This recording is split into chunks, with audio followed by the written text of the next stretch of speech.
কৃষ্ণ হরি বলে সুদীগর ভক্তমণ্ডলী সকল ভক্তবৃন্দের রাঙ্গারাতুল চরণে জানাই শতকোটি দণ্ডবোধ প্রণাম ভক্তি গ্রহণ করবেন। হরে কৃষ্ণ। আজকে আমরা আস্বাদন করব কোন পাপের জন্য কোন নরক বুক করতে হয়। 28টি নরকের কথা সুখদেব গোস্বামী তিনি ভাগবতে পঞ্চম স্কন্ধের 26 অধ্যায় বর্ণনা করছেন। প্রথম নরক হচ্ছে তামিশ্র নরক।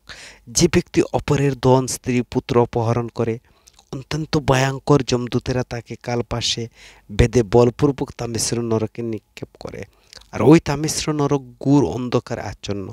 সেখানে যমদূতেরা পাপীকে ভীষণভাবে প্রহার করে, তাড়ন করে, গর্জন করে। সেখানে তাকে অনশনে রাখা হয় এবং জলও পান করতে দেওয়া হয় না।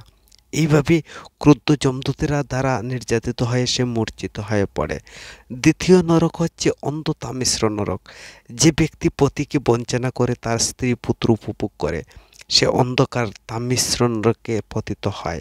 বৃক্ষকে ভূপাতিত করার পূর্বে যেমন তার মূল ছেদন করা হয়, তেমনি সেই নরকে পাপীকে এই নরকে নিক্ষেপ করার পূর্বে যমদূতেরা নানা প্রকার যন্ত্রণা প্রদান করে থাকেন। আর এই যন্ত্রণা এতই প্রচণ্ড যে তার ফলে তার বুদ্ধি এবং দৃষ্টি নষ্ট হয়ে যায়। তাই সেই নরককুণ্ডের নাম অন্ধতামিশ্র নরককুণ্ড।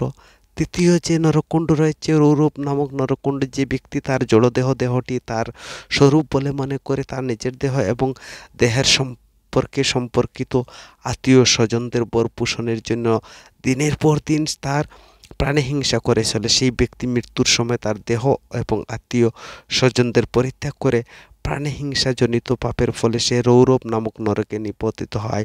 রৌরব নরক হচ্ছে তৃতীয় যে নরক। এই জীবনে যে হিংসা পরায়ণ ব্যক্তি অন্য প্রাণীকে যন্ত্রণা দিয়ে মৃত্যুর পর যখন সে কৃতকর্মের ফল যম যাতনা প্রাপ্ত হয়, তখন সেই সমস্ত প্রাণীসমূহ যাদের হিংসা করা হয়েছে তারা রুরু হয়ে তাকে পীড়া দেয়। এই জিন্ন পণ্ডিতেরা সেই নরককে রৌরব নামক নরক বলেন।